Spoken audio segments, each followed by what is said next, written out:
fiction, science fiction, horror, fantasy, crime, LGBT, thriller. You have now entered the House of Mystery with your hosts, Eric Shapiro, David North Martino, John Copenhaver, and Al Warren. Heard on KCW 106.5 FM Los Angeles, 102.3 FM Riverside, and 105.0 AM Palm Springs. Welcome back into the House of Mystery. I'm Al Warren, Mr. Dave Joe Martino. Oh, the boxing Joe, right? Well, weren't you doing karate the weekend? Wasn't it like kung fu and all that stuff? Kung fu, yeah, Jeet Kune Do, Ali, Hong Kong Fooey. Exactly. Wasn't that a cartoon? That was. Yeah, I remember. I love that cartoon. Yeah, I wonder what ever I grew up on that cartoon. That was my inspiration, Al. That was your inspiration. Wasn't that a dog in a karate outfit? Yes, and a cat. Yeah, that's what I thought. Yeah, I remember that. I remember they had the catchy little song, Hong Kong Fooey or whatever. So. Yeah, Scatman Carruthers voiced. Of course, you know all this. So you of course I do. This is your favorite show. Yeah. I barely, I remember it, and I'm older than you. How does that happen? Yeah, I don't know. You're insane. That's I'm crazy. You see, I was probably feeling I was a little too old. That's why. I mean, at the time, it's like, I can't watch cartoons. Yeah, exactly. Far too old for this sort of stuff. You know. Well, you took it too far. I did. You got right into it. I got right into it. So how was the training? Good? It was great. Kick some ass? Yeah, of course. Of course.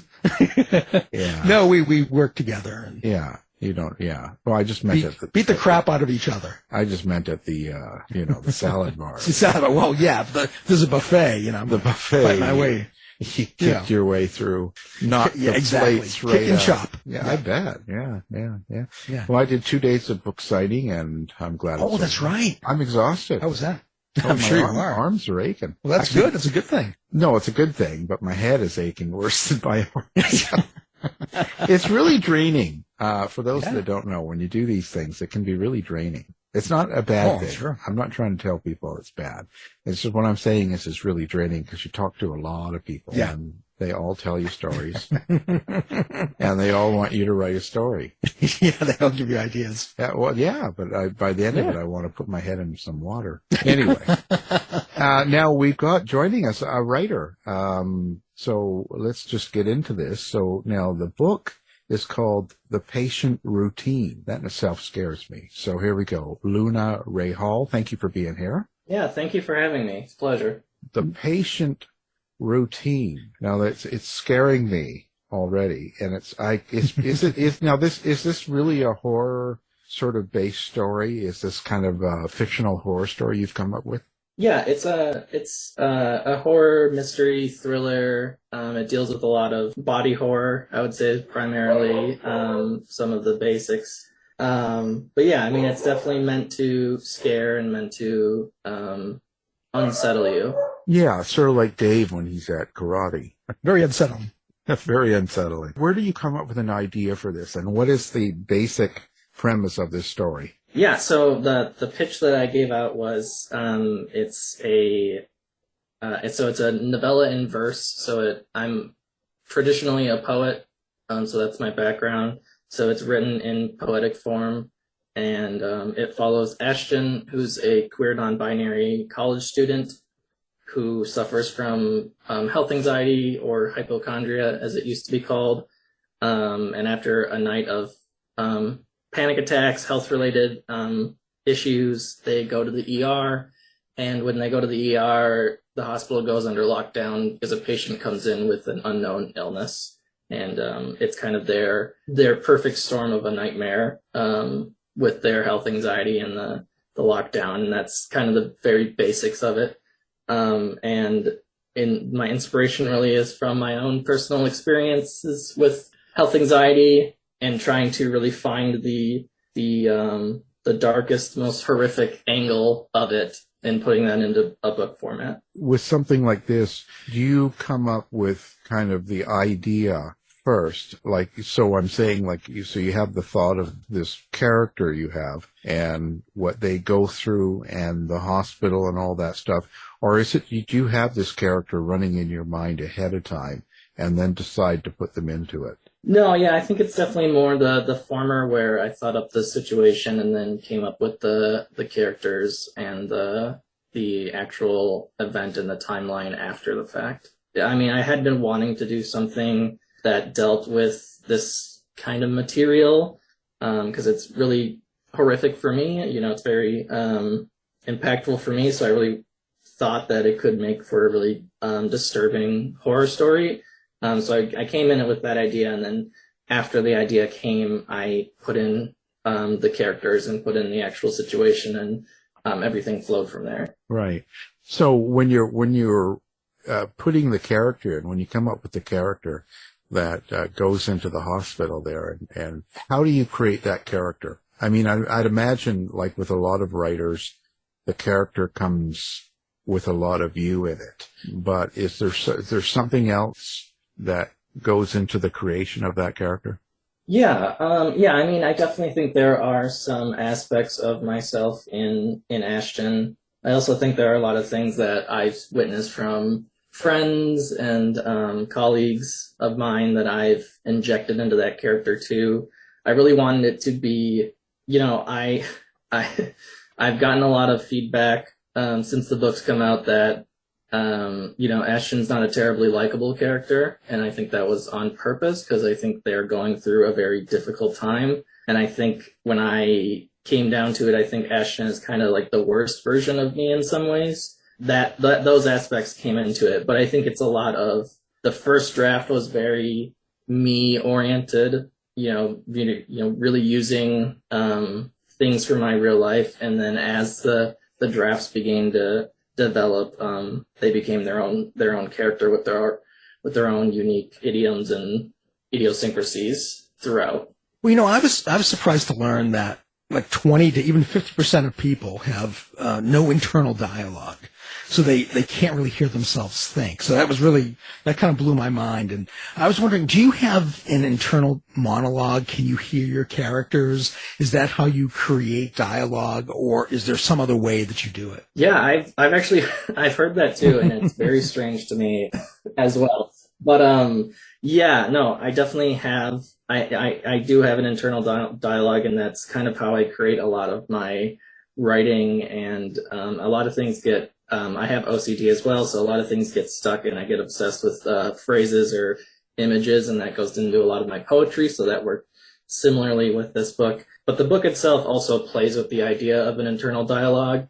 Ashton is almost in constant conversation with this anxious side of themselves that is, you know, egging them on or fighting them or trying to soothe them even at times.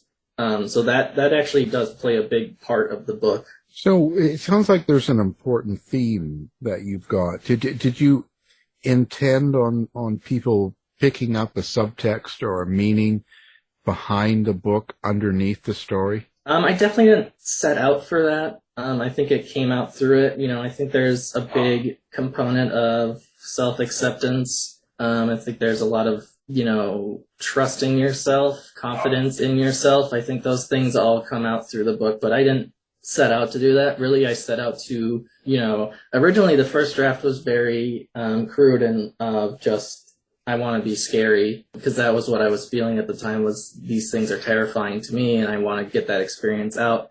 And then after I had the first draft, I realized that there was a lot more underneath. So the first draft, yeah, was definitely not intended to have any kind of subtext originally. Right. Well, sometimes it just happens organically, just as you're putting it together and getting through the story and doing each draft. Sometimes it just works out just by the situation, you know, when you're doing it. Yeah, definitely. And I feel like that's sometimes the best, when it just kind of comes out naturally. Yeah, you don't have to really plan it or think about it, and that means you've got the right story, because the right story's bringing it out. Just you know, naturally, and that's kind of a good thing if you can do that. So your character's not likable. How come? Yeah. I think I think it's just they're very indecisive. They fall for a lot of the things that the anxiety or the, various elements in the hospital are putting on them. I think that's where a lot of the unlikability comes from, where they're just, I think there's this idea in a lot of people's heads that main characters have to be kind of the hero character, and they are certainly not the hero character. They make mistakes, they screw up often, and they are very open about speaking their mind of the various flaws that they have, even if it's not going to portray them in the best light. And I think that's kind of where a lot of the unlikability comes from. But I've also had people say they really love the character. So it depends on the person. Considered to be kind of a long narrative poem. How does it differ from when you write a short story or a story itself when you're doing it in poem form? So what would that mean to someone that is not familiar with that? Yeah, I think that's a super good question. I think for me, it gives me the chance to play with formatting a lot. I play with a lot of white space and play with words on the page. And I think that gives, the thing that I think it gives the most is tension and anxiety. Like, it really frames and it's formatted in a way that is intended to kind of get you that anxious feeling as you're reading throughout it. It's very quick, it's very fast paced, and it gets quicker and faster, and the lines get shorter as the panic kind of sets in, and I'm able to manipulate the length of the lines and everything to kind of hopefully get the reader to read at the pace that I want them to, and also be able to do more creative wordplay on the page that you couldn't just do in like a prose story. So for me, that's the intention that I got, that I went into it with as I was doing it in prose here, or in the poetry format. Because I did write a version eventually. Actually, when I gave my publisher the first draft of it after they had picked it up, I was like, hey, I have a prose version if you think that would work better, because I had just put it in prose. And we both agreed that the poetry works significantly better for this story, just because of how fast and panicky it is. And I think the poetry format really helped illuminate that kind of function. What does it take to write something like that? Like, how, maybe put out a scenario for us. Like, what is it like to try and write in poetry form as opposed to just normal prose? Yeah, I think that the biggest thing is considering your word choices. With prose, you have in my experience, you have a bit more leeway with being able to use more exposition or use more just words in general to be able to get across the things. So, my book is it has a lot happens in a very short amount of time. And despite it being, an average novella length, it has a lot that happens in terms of the plot and story, just because, as opposed to, something that could take a few pages, it could take a few lines and then it moves on. So I think that's the biggest thing to consider is, really word choice. That you can't afford to waste any words, and that kind of goes with like all poetry.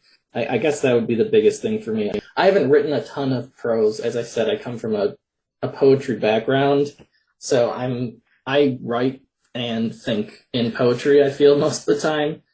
So I guess I'm not sure 100% the difference is always, this is just what comes natural to me. I would guess that you have to use your words wisely and more precisely, because you're using less words to get the same, or even more. You have to get the same feeling across, or the panic or the terror or whatever you're trying to get across to people. You also have to get people to understand the characters, but yet you have to do it in shorter, less words. Yeah, definitely. And I think that that's where a lot of the I mentioned earlier about the back and forth with like racing thoughts and the anxious thoughts, kind of that dialogue back and forth. And I think that's something that in a prose story you wouldn't be able to do as succinctly, just because of, all the added dialogue tags and all the other things that are just part of prose, where I can cut out all of that and make it a really fast-paced back and forth with racing thoughts that hopefully trigger those similar anxious feelings in you while you're reading. Now I believe there's a long tradition of using poetry to tell ancient tales. Did you draw from older work for inspiration? Yeah, so a bit. There's definitely a very long history of, epic long-form poetry, and that's definitely some inspiration. I took a lot of inspiration from, there was a rise in YA novels in verse in the mid-2010s. There was a big rise in that. People who were writing a lot of coming-of-age stories in verse. So I kind of took a lot of my inspiration from that. And I think that's partly how some of the self-acceptance, trusting yourself has kind of come in. That was my version of it, despite it being a darker, definitely more adult-oriented book. But yeah, I definitely, I've read the classics, and those have definitely played a part. There's also a number of really good longer form books that I can think of, like Gabriel by Edward Hirsch. That one's a great longer form book that tells a really powerful, impactful story that I also took inspiration from. So you've been writing poetry for a while now. Is that true? Like what have you been doing up till now before the patient routine was released? Yeah, I started writing poetry in about 2013, so it's been about a decade. I have my first book came out in 2020. It's called Loudest When Startled. It was a poetry book about gun violence and masculinity. And then I had a chapbook of poems come out last year that was about queerness and acceptance, and that was about called the Space Neon Space. So I've had a few books in the past come out before this one, but this was definitely my first foray into something that was more story driven. What made you get into writing poetry? Like where did it start for you, and what gave you the, let's say, courage to actually put something out for the people to read in the public?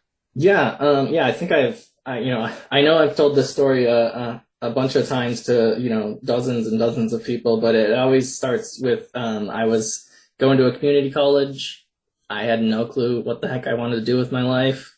I had to take English courses for my generals, and I took a poetry class and fell in love there. And the teacher was very supportive. They really supported me there, and they thought I should go further into it. So I totally turned my college career on its head and went fully towards poetry, went and got my bachelor's and master's in poetry, and everything since then has just been poetry nonstop. So. Wow. But that's funny, but it's not. But did you know this ever since you can remember? Or did you think you were going to be a writer, or is this just a complete out of the blue experience? Yeah, so my mother, she always told me that I would write books as a kid, I would draw and write books about dinosaurs or alligators as a kid, and I don't remember any of these, and she can't find them, so I don't know how much the validity to those are. But definitely, as a teenager, English was one of my worst classes. I was not great at it. I hated reading. I was not a great writer. I remember taking a poetry class in high school, and I was really bad at it. I have some of those poems, and one day I will share them to the public on social media, and it'll go poorly. But I think that, originally I definitely did not intend to be a writer at all. I think it was definitely something that I fell in love with once I was given the right material, and given the right people to actually look at and see that poetry could do something different. Because I think that was the thing that I was stuck on, is that I was really used to rhyming old classics, and I hadn't really been exposed to a lot of modern poetry that is doing really cool, weird, unique things that I looked at and I said, well, I want to do those and not, Shakespeare. I'm wondering, have you ever done performance poetry, like poetry slams? And if not, would you? I have, yes. Yeah, no, I've done a lot of readings. I've done some slams. It's definitely not my forte. But I do have, my friends do say that I can turn on a slam voice and perform a poem if I need to, but it's definitely not my preference. I prefer to, let the page do the talking most of the time. Poetry slams. Like, this old man doesn't know what you're talking about here. So what do you mean poetry slams? Dave, you're just too with it for me. All right. I mean, holy cow. I don't know what that is. So what is a poetry slam? Yeah, so it's a performance. I think a lot of them are judged, in terms of, the quality of the story, the quality of the performance.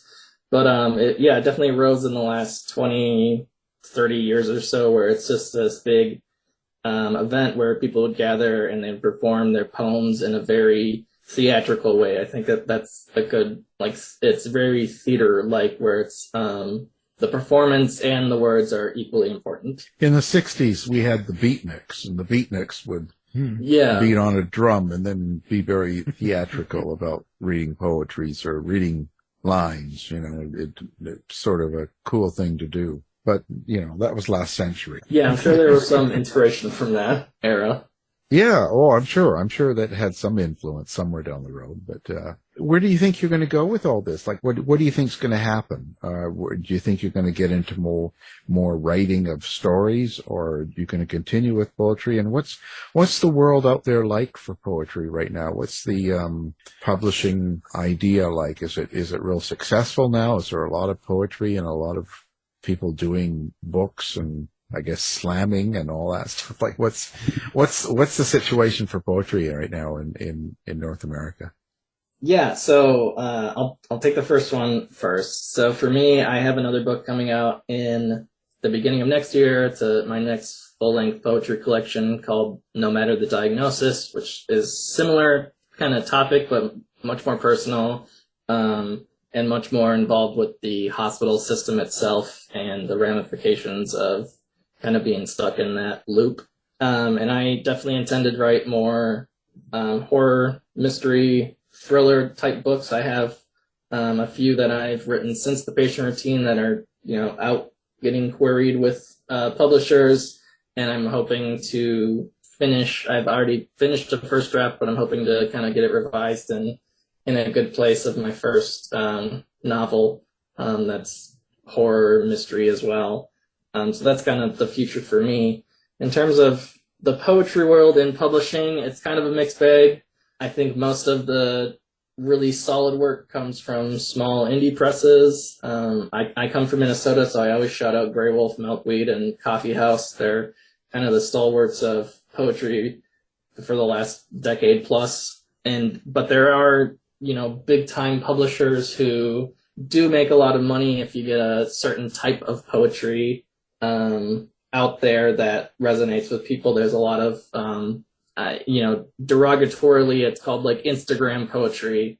And I think that kind of sells pretty well. And that's kind of the realm that some people gravitate towards. But I think a lot of poets are in the indie sphere working and grinding out books for little to no monetary value. You're not making $1 million?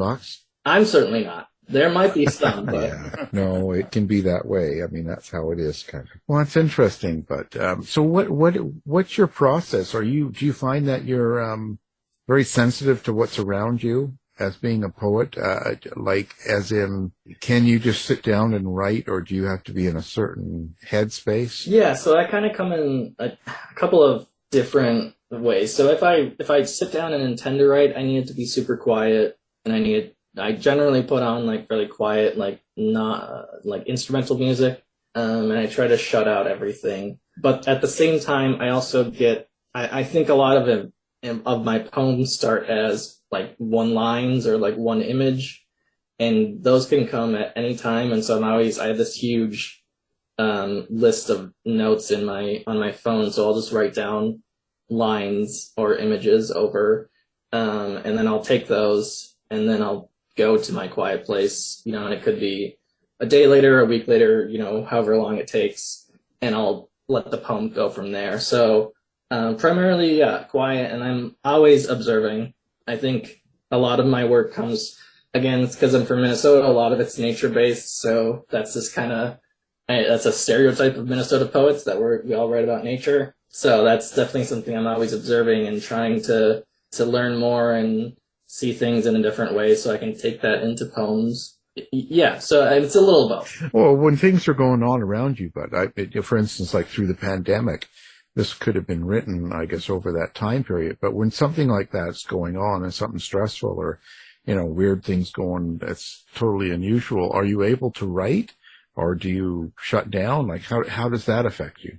Yeah, so because I put out my my first book in 2020, so that was right. It was fall of 2020, so it was peak pandemic, and then I gave myself about a 6-month break from writing, and I barely wrote.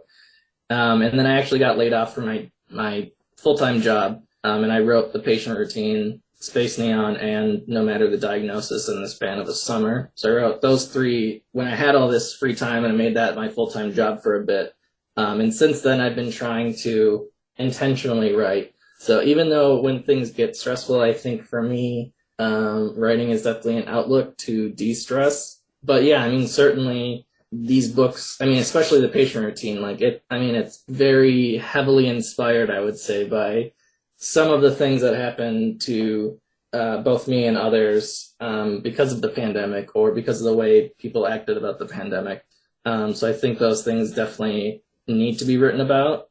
For me, I'm able to translate some of the fears and the overwhelming feeling of isolation or impending doom of the pandemic into writing in a mostly positive way. I was going to say all that darkness must get in there somewhere, and I guess that's kind of what you're saying there. How do you think when you do this project or any of these projects that you've been writing over the pandemic, how do you think it changes you as a person and a writer? Yeah, that's a great question. I know for The Patient Routine, it for me as a person, it really expanded my view of, I guess, the world. I've spent a lot of years and a lot of time in the hospital system, and I've spent a lot of my youth, suffering from various ailments. But I think this is the first time that I was able to really sit down and kind of analyze and digest a lot of that. So for me as a person, I was able to, kind of accept a lot of things that happened. For me as a writer, I think it comes more in terms of, obviously now I know a lot about structure and story and a lot of some of the things that prose writers may take, for granted that they just know off the top of their head that I was having to kind of learn on the fly here and there. But also just the sense of community. I think the horror community of writers is really, really strong and super experimental and welcoming. And I think as a writer, it was really refreshing to be welcomed into a community like that as a first-time horror author and treated just like anyone else. Well, how did you find the horror community? I know I found the horror community, way back in the early 2000s on a message board for a bookstore called Shocklines. How did you find everybody? Yeah, I had been, I definitely am very active on Twitter, or X as it's called as of this week. I'm also very active on Instagram. So those are the 2 primary things that I had been searching for similar stories when I was developing this book of, queer trans authors and what they, specifically in horror, and kind of what they were doing. So I reached out to a lot of them and became friends with a few of them. And then that's kind of my in of having that connection. So really it was social media and then just reaching out and making those connections. That's interesting.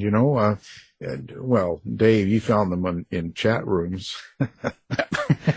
Yeah. Wow. So who are your favorite writers right now? Who are maybe even, television writers or movies or poets or anything, just all the way around? Do you have some favorite writers that you like to read?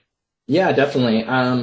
My favorite, I have a bunch of favorites, but Hailey Piper, she's amazing, an incredible trans horror writer that's doing fabulous things. Nick Cutter, he's great. He's another horror writer. Matt Rasmussen, Patricia Smith, Dinesh Smith. Those are all amazing poets. And then I have a dozen of very close friends that I think are doing really phenomenal things in the poetry world. So those are kind of, I lean on friends for recommendations a lot, and I lean on people that they know, then I learn them. So I read a lot of new people, but I definitely go back to those names that I mention often. Oh, fantastic. So now, okay, let's give out what you are on social media. Do you like readers to find you? And do you have like a website? And which social media you're on? And what's your username so people can find you? Yeah, definitely. Yeah, everyone feel free to reach out to me. I respond to people very frequently. I have a website, lunarayhall.com, and I am at lunarayhall on pretty much every single social media website there is. I'm on Facebook, X, Instagram, Threads, TikTok, Goodreads, Tumblr. I'm on pretty much everything at that same at lunarayhall. Well, fantastic. Of course, now we're going to have this up on our website as well so people can find you easily with one click and don't have to be looking too hard. It's tough for people nowadays, but, well, that's fantastic. Well, we appreciate you coming on the show and talking about your book and poetry and some of the interesting things that you've been around. So now the book is called The Patient Routine, and our guest is the author of that and many other stories, which you can find on the website we've got connected. So Luna Ray Hall, thank you for being here. Yeah, thank you so much. It was fun. Thanks, Luna. You've been listening to the House of Mystery radio show. To find out more about our guests, hosts, or shows, go to www.houseofmystery.com. Show's over for now. Was it as good for you as it was for me? Yeah. Good night. This has been a production of Something Weird Media. I'll be back.